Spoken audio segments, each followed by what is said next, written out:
Paano maglagay ng cute mascot sa ating Android phone?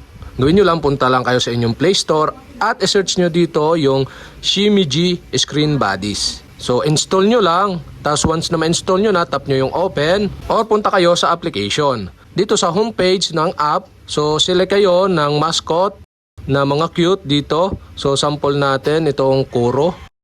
Tap nyo lang yung square box dito sa kanan ng Kuro para ma-import siya dito sa ating screen ng ating Android. So ito siya sa taas. So pili pa tayo ng isa yan. Kita nyo nalaglag siya. Nandun na siya sa baba. Naglalakad na siya. So pili pa tayo nitong Yuki. So tap natin yung square box uli dito sa kanan.